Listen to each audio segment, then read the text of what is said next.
ஹாஸ்பிட்டலில் போய் சும்மா சாதாரணமாக போய் செக் பண்ண சுகர் இருக்குது, பிபி இருக்குன்னு சொல்லிடுறாங்க பார்த்தீங்கன்னா, அதுவும் சுகர் டயபெட்டிஸ் அதிகமாக இருக்குன்னு சொல்கிறாங்க. எனக்கு கூட ஒரு சின்ன ஐடியா ஒன்று வருது. இப்போ இருக்கிற நிலைமைப்படி சுகருக்குன்னு இவ்வளோ இருந்தால் தான் நார்மல் சுகர்னு ஒரு லிமிட்டை வச்சுருக்காங்க பார்த்தீங்களா. ஒரு 15 வருஷத்துக்கு முன்னாடி சுகரோட லிமிட் என்ன இருந்துச்சுன்னு பாருங்கள். இப்போ எதை சுகர் லிமிட்னு வச்சுருக்காங்கன்னு பாருங்கள். ரெண்டுத்துக்கும் எக்கச்சக்கமான வித்தியாசம். என்ன பண்ணுங்க, ஒரு 48 நாள் இல்லை 2 மாதத்துக்கு இப்போ சுகர் செக் பண்ணிக்கோங்க. இந்த மாதிரியான உணவுகள் நைட்டில் வந்து 6, 6:30, 7, 8 மணி, மேக்ஸிமம் 8 மணி, ஒரு 7, 7:30 எல்லாத்தையும் சாப்பிட்டு முடிச்சிடணும், டின்னர் முடிச்சிடணும். நீங்கள் 9, 9:30 தூங்க போயிடணும். சரிங்களா? நல்லா கேட்டுக்கோங்க. உங்கள் உடம்பு ஆரோக்கியமாக இருக்க வேண்டும் என்றால் நிச்சயமாக நீங்கள் சில விஷயங்கள் ஃபாலோ பண்ணி பேலன்ஸாக கொண்டு வரும்போது வாழ்க்கையே பேலன்ஸாக இருக்கும். உங்கள் மனநிலையில் நிறைய மாற்றங்கள் வர ஆரம்பிக்கும். உங்கள் உடம்பு ஆரோக்கியமாக ஆரம்பிக்கும்.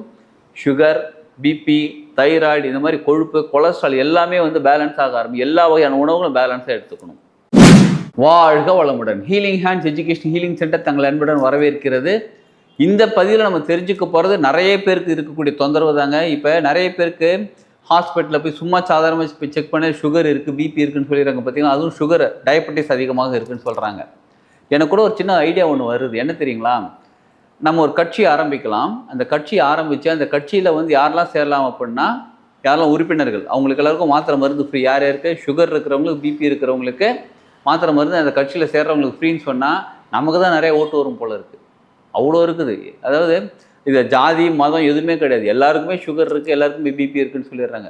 சரி, அதெல்லாம் இருக்குது. இப்போ என்ன தான் பண்ணணும்னு கேட்குறீங்களா? இப்படிப்பட்ட சுகர் அப்படின்ற ஒரு விஷயத்தை, டயபெட்டிக்ன்ற ஒரு விஷயத்தை நம்ம எப்படி நம்ம பேலன்ஸாக வாழ்வது இந்த பூமியில், இந்த உலகத்தில், இந்த நாட்டில், இந்த இடத்துல நம்ம எப்படி பேலன்ஸாக வச்சுக்கிட்டு வாழ்றது, உயிரோடு இருக்கணும், ஆரோக்கியமாக இருக்கணும்னு நினைக்கிறோம்ல, அது எப்படி வாழ்றதுன்னு தெரிஞ்சுக்க போகிறோம். நீங்கள் மாத்திரை மருந்து எடுத்துக்கோங்க. நீங்கள் பெண்ணை இன்சுலின் போட்டுக்கிட்டாலும் இருந்தாலும் சரி, மாத்திரை மருந்து சாப்பிட்டு இருந்தாலும் சரி, அதை நிறுத்தாதீங்க. இதை எடுத்துக்கிட்டே இருங்க. அதை சொல்கிறத கொஞ்சம் ஃபாலோ பண்ணுங்கள். ஃபாலோ பண்ணிவிட்டு 1 மாதத்துக்கு அப்புறம் நீங்கள் செக் பண்ணி பாருங்கள்.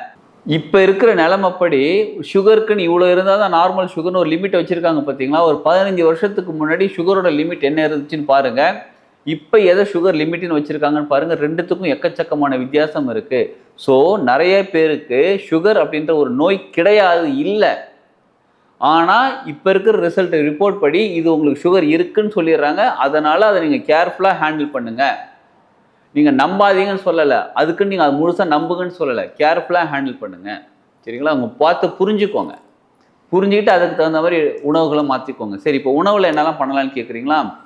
நார்மலாக நம்ம எடுத்துக்கக்கூடிய தமிழ்நாட்டில் இருக்கக்கூடிய அதிகமான மக்கள் எடுத்துக்கக்கூடிய, தமிழ்நாட்டில் இந்தியாவில் இருக்கக்கூடிய மக்கள் அதிகமாக எடுத்துக்கக்கூடியதே வந்து மாவுச்சத்து உணவுகள் எடுத்துக்கிறோம். அரிசி அதிகமாக சேர்த்துக்கிறோம், கோதுமை அதிகமாக சேர்த்துக்கிறோம், பருப்பு வகை, இந்த மாதிரி மாவுச்சத்து அதிகமாக உள்ள பொருட்கள் நம்ம சேர்த்துக்கிறோம். மாவுச்சத்து நம்ம உடம்புக்கு தேவை தான். ஆனால் மாவுச்சத்து மட்டும்தான் நம்ம அதிகமாக சேர்த்துக்கிறோம்.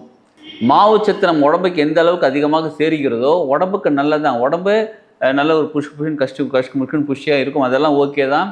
ஆனால் அது மட்டும் போதாது. நமக்கு தேவை நார்ச்சத்து உணவுகள். நார்ச்சத்து உணவுகள், புரதச்சத்து உணவுகள், மாவுச்சத்து உணவுகள் எல்லாமே பேலன்ஸாக இருந்தால் தான் நம்ம உடம்பு ஆரோக்கியமாக பேலன்ஸாக இருக்கும். புரியுதுங்களா? சரி, அப்போ மாவுச்சத்து உணவுகளை நம்ம பழகிட்டோம். காலையில் கோதுமை தோசை, இல்லைன்னா சப்பாத்தி, பூரி, கிழங்கு, அதுக்கப்புறம் தோசை, இட்லி, இந்த மாதிரி, இல்லை பொங்கல், இந்த மாதிரி உணவுகளை எடுத்து பழகிட்டோம். இப்போ அதை கம்மி பண்ண முடியுமானா நம்மளால் முடியலை. அதுக்கு பதிலாக தான் நார்ச்சத்து உணவுகள். எப்படின்னா, பழங்கள் நிறைய எடுத்துக்கோங்க, முளைக்கட்டிய பயிறு வகைகள் நிறைய எடுத்துக்கோங்க, சுண்டல், அந்த மாதிரி விஷயங்கள் நிறைய செஞ்சு சாப்பிடுங்க. இதெல்லாமே மாவுச்சத்து கம்மி, எல்லாமே இருக்குது. ஆனால் மாவுச்சத்து கம்மி, நார்ச்சத்துக்கள் அதிகம், புரதச்சத்து உணவுகள் எடுத்துக்கும் போது எல்லாமே பேலன்ஸாக இருக்கும்போது, நம்ம டயட், நம்ம எடுத்துக்கக்கூடிய உணவு பேலன்ஸாக இருக்கும்போது நமக்கு எல்லாமே பேலன்ஸ் ஆகும். அப்போ என்ன தெரியுமா ஆகும்? இந்த சுகர் அப்படின்னு சொல்லக்கூடிய ஒரு விஷயம் பேலன்ஸாக ஆரம்பிக்கணும் நமக்கு முதல்ல. சரிங்க, நான் காலையில் தினமும் 3 இட்லி தாங்க சாப்பிட்றேன், இதில் எப்படிங்க கம்மி பண்ணிவிட்டு நான் எப்படிங்க நிறையா எடுத்துக்கிறதுனா, 3 இட்லியை வந்து நீங்கள் உடனே அப்படியே ஸ்டாப் பண்ணிவிட்டு நீங்கள் பயிர் வகைகள், பழ வகைகள், இதில் வேறு பழ வகைகளில் கூட இந்த பழம் சாப்பிடாதீங்க, அந்த பழம் சாப்பிடாதீங்க. இது மாம்பழ சீசனுங்க, மாம்பழம் எனக்கு ரொம்ப பிடிக்கும், சாப்பிடாதீங்கன்னு சொல்கிறாங்கங்க. எப்படிங்க சாப்பிடாமல் இருக்கிறது? சாப்பிடுங்க. ஒரு சின்ன பீஸ் எடுத்துக்கோங்க. நல்லா ஒரு சின்ன பீஸ் எடுத்து நல்லா போட்டு நல்லா வாயில் மென்று சலைவா கூட சேர்த்து பொறுமையாக நிதானமாக முழுங்குங்க. அப்போ நான் என்ன தான் பழங்கள் சாப்பிட்றதுன்னு கேட்குறீங்களா? கொய்யா பழம் சாப்பிட்லாம், சீத்தாப்பழம் சாப்பிட்லாம், பப்பாளி பழம் சாப்பிட்லாம், நாவப்பழம் சாப்பிட்லாம். இந்த மாதிரி எக்கச்சக்கமான பழ வகைகள் இருக்குது. நம்ம பூமியில், இந்தியாவில், தமிழ்நாட்டில் வளரக்கூடிய பழ வகைகள் நிறையாவே இருக்குது. இதெல்லாம் சாப்பிடுங்க. எதெல்லாம் டாக்டர்ஸ் நிறைய பேர் அட்வைஸ் பண்ணுறதுன்னா, வாழைப்பழம், மாம்பழம், சப்போட்டா பழம், இந்த மாதிரி பழங்கள்லாம் கொஞ்சம், அதாவது இனிப்பு அதிகமாக சுவை இருக்கக்கூடிய பழங்கள்லாம் கம்மி பண்ணிக்கோங்கன்றாங்க. கம்மி பண்ணிக்கோங்க. ஒரு சின்ன பீஸ் சாப்பிடுங்க, மற்ற பழங்கள் அதிகமாக சாப்பிடுங்க. இப்போ உடனே உங்களால் மாவுச்சத்து உணவு நிறுத்த முடியல, பொங்கல் சாப்பிடாம இருக்க முடியல. பொங்கல் சாப்பிட்றோம் காலையில், நல்லா வயிறு நிரம்ப சாப்பிட்டாதாங்க அப்பா திருப்தியாக இருக்குதுங்க. இப்போ அப்படி பழகிட்டோம். இப்போ என்ன தெரியுமா பண்ணுங்க, 3 இட்லிக்கு பதிலாக 2 இட்லி சாப்பிடுங்க, கொஞ்சம் தானியங்கள் நிறைய எடுத்துக்கோங்க. இதே பழக பழக பழக அப்புறமா 1 இட்லி சாப்பிடுங்க, தானியங்கள் நிறைய எடுத்துக்கோங்க, பழங்கள் நிறைய சேர்த்துக்கோங்க, காய்கறிகள் நிறையா சேர்த்துக்கோங்க, ஃப்ரெஷ்ஷான காய்கறிகள் சேர்த்துக்கோங்க. இப்படி பழக பழக உடம்பு பேலன்ஸ் ஆகிக்கிட்டே வரும். இது என்ன பண்ணுங்க, ஒரு 48 நாள் இல்லை 2 மாதத்துக்கு இப்போ சுகர் செக் பண்ணிக்கோங்க. இந்த மாதிரியான உணவுகள் நைட்டில் வந்து 6, 6:30, 7, 8 மணி, மேக்ஸிமம் 8 மணி, ஒரு 7, 7:30 எல்லாத்தையும் சாப்பிட்டு முடிச்சிடணும், டின்னர் முடிச்சிடணும். நீங்கள் 9, 9:30 தூங்க போயிடணும். சரிங்களா? நல்லா கேட்டுக்கோங்க. உங்கள் உடம்பு ஆரோக்கியமாக இருக்க வேண்டும் என்றால் நிச்சயமாக நீங்கள் சில விஷயங்கள் ஃபாலோ பண்ணி தான் ஆகணும். இல்லைங்க, நான் ஏற்கனவே செய்த மாதிரி தான் இருக்கேன், ஏற்கனவே வாழ்ந்த வாழ்க்கை மட்டும்தான் வாழ்வேன், இப்படிப்பட்ட உணவுகள் தான் எடுத்துப்பேன், இருந்தாலும் எனக்கு எல்லாமே சரியாகணும்னா அதுக்கு என்ன ரிசல்ட் நமக்கு தெரிஞ்சிடுச்சு. ஏற்கனவே வாழ்ந்துக்கிட்டு இருக்கக்கூடிய வாழ்க்கைக்கு ரிசல்ட் என்ன நமக்கு தெரிஞ்சிடுச்சு. அப்போ நம்ம வாழ்க்கையை மாற வேண்டும் என்றால், நம்ம ஆரோக்கியமாக மாற வேண்டும் என்றால் நம்ம சில விஷயங்கள் மாற்றினா தான் முடியும். அது எப்படிங்க 9 மணிக்கெலாம் தூங்க முடியும்னு கேள்வி கேட்டால், அப்போ எப்படிங்க ஆரோக்கியமாக இருக்க முடியும், அடுத்தது கேள்வி தான் இப்படி தான் கேட்க முடியும். நீங்கள் செஞ்சு தான் ஆகணும். உங்கள் ஆரோக்கியம் நல்லா இருக்கணும், உங்கள் உடம்பு நல்லா இருக்கணும், நீங்கள் இதெல்லாம் செஞ்சு தான் ஆகணும். ஸோ 6, 7 மணிக்குள்ளே, மேக்ஸிமம் 7:30 மணிக்குள்ளே சாப்பிட்டு முடிச்சுட்டுங்க 9, 9:30 தூங்கிடுங்க. காலையில் 4, 5 மணிக்கு எழுந்திரிச்சிருங்க. ஒரு மருத்துவ முறையில், ஆயுர்வேதா மருத்துவ முறையில், சூரியன் பார்க்க ஏந்திரிப்பவன் நோயாளி, சூரியனை பார்க்க ஏந்திரிப்பவன் ஆரோக்கியசாலின்னு சொல்கிறாங்க. சூரியன் உதிக்கிறதுக்கு முன்னாடி எழுந்திரிச்சு சூரியனை போய் பார்க்கறதுக்கு ஆரோக்கியசாலியாம். சூரியன் உதித்த பிறகு, சூரியன் பார்த்த பிறகு நம்ம இருக்கிற ஊரில், நம்ம இருக்கிற இடத்துல எழுந்திரிச்சா வந்து நோயாளி. அது இயற்கையாக அப்படி தான் இருக்குன்னு சொல்கிறாங்க. அப்போ நம்ம என்ன பண்ணணும், காலையில் சீக்கிரம் எழுந்திரிக்கணும். சீக்கிரம் எழுந்திரிச்சு தியானம் பண்ணுங்கள், எக்ஸசைஸ் பண்ணுங்கள், யோகாசனம் பண்ணுங்கள். எனக்கு எந்த யோகாசனம் தெரியல அப்படின்னா ஜாயிண்ட் எக்ஸசைஸாவது பண்ணுங்கள். யோகாசனம் போய் கற்றுக்கோங்க, யோகாசனம் பண்ணுங்கள், ஏதோ ஒன்று பண்ணுங்கள். இதெல்லாம் செஞ்சுட்டு ஒரு 1/2 மணி நேரமாக, தினமும் ஒரு 1/2 மணி நேரமாக மெடிடேஷன் பண்ணுங்கள், மனசு அமைதியாக வைங்க. இந்த மாதிரியான உணவுகள் எடுத்துக்கோங்க. பேலன்ஸாக கொண்டு வரும்போது வாழ்க்கையே பேலன்ஸாக இருக்கும். உங்கள் மனநிலையில் நிறைய மாற்றங்கள் வர ஆரம்பிக்கும், உங்கள் உடம்பு ஆரோக்கியமாக ஆரம்பிக்கும். சுகர், பிபி, தைராய்டு, இந்த மாதிரி கொழுப்பு, கொலஸ்ட்ரால் எல்லாமே வந்து பேலன்ஸ் ஆக ஆரம்பிக்கும். எல்லா வகையான உணவுகளும் பேலன்ஸாக எடுத்துக்கணும்.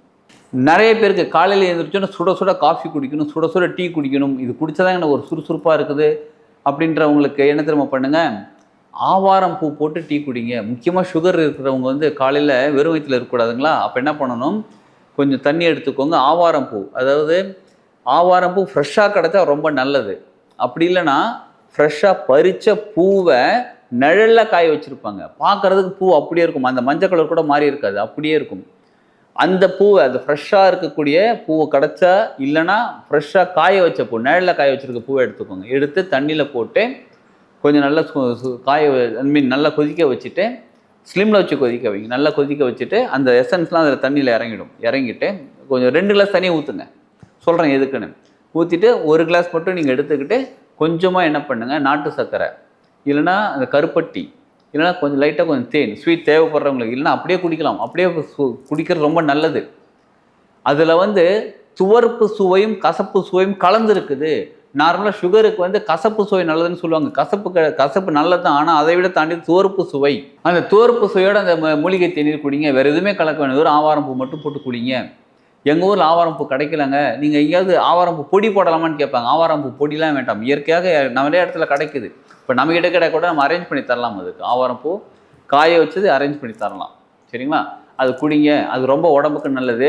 அதே மாதிரி உணவு முறைகளில் வாரத்தில் மினிமம் 3 நாளாவது, ஒரு நாள் வந்து பாவக்காய், ஒரு நாள் கோவைக்காய், ஒரு நாள் கீரை வகைகள், எந்த கீரை இருந்தாலும் பரவாயில்ல சேர்த்துக்கோங்க. அதில் எல்லாமே துவர்ப்பு சுவை அதிகமாக இருக்குது. துவர்ப்பு சுவை அதிகமாக உடம்பு இன்னும் கொஞ்சம் பேலன்ஸ் ஆகும். இதயம் நல்லா ஒர்க் ஆக ஆரம்பிக்கும். துவர்ப்பு சுவைக்கும் இதயத்துக்கும் சம்மந்தம் இருக்குது, நல்லா ஒர்க் ஆக ஆரம்பிக்கும். அப்போ உடம்பு ஆரோக்கியமாக மாற ஆரம்பிக்கும். ஸோ மொத்தத்தில் நம்ம உடல் ஆக்டிவிட்டி, யோகாசனம் செய்கிறது, மெடிடேஷன் செய்கிறது, உணவு முறைகள், இந்த மாதிரி மாற்றங்கள் செஞ்சு நம்ம உடம்பு ஆரோக்கியமாக கொண்டு வரதுக்கு இதெல்லாம் செய்யும்போது மருத்துவ முறைகள், இப்போ அலோபதி மருந்து மாத்திரைகள் சாப்பிட்டுட்டு இருக்கோம் பாருங்களேன், அதை கொஞ்சம் கொஞ்சமாக கம்மி பண்ண ஆரம்பிக்கலாம். டாக்டர் அட்வைஸோட உங்களோட சுகர் செக்கப்லாம் பண்ணிவிட்டு இதில் எந்த அளவுக்கு இப்போ இருக்குது, இப்போ கம்மியாக இருக்கா, ஓகே, அப்போ டோசேஜ், மாத்திரையோட டோசேஜ் கம்மி பண்ணிக்கலாம், இன்சுலின் போகிறது இன்சுலின் கொஞ்சம் கம்மி பண்ணிக்கலாம் பார்த்து அதுக்கப்புறம் கொஞ்சம் கொஞ்சமாக கம்மி பண்ணிக்கிட்டே வாங்க. உடம்பு நிச்சயமாக ஆரோக்கியமாக மாற்ற முடியும். நம்மளால நம்ம உடம்புக்கு சுகர் கொண்டு வந்து தெரிஞ்ச நம்ம அந்த சுகர் சரி பண்ணவும் தெரியும். நம்ம உடம்புக்கு அது தெரியும், நமக்கும் அது தெரியும். சில முயற்சிகள் மட்டும்தான் நமக்கு செய்யணும். அந்த முயற்சி செஞ்சால் நிச்சயமாக நம்ம வாழ்க்கை ஆரோக்கியமாக தான் மாறும். இதெல்லாம் ஃபாலோ பண்ணுங்க. வாழ்க்கை ஆரோக்கியமாக வாழ்வோம். வாழ்க வளமுடன்.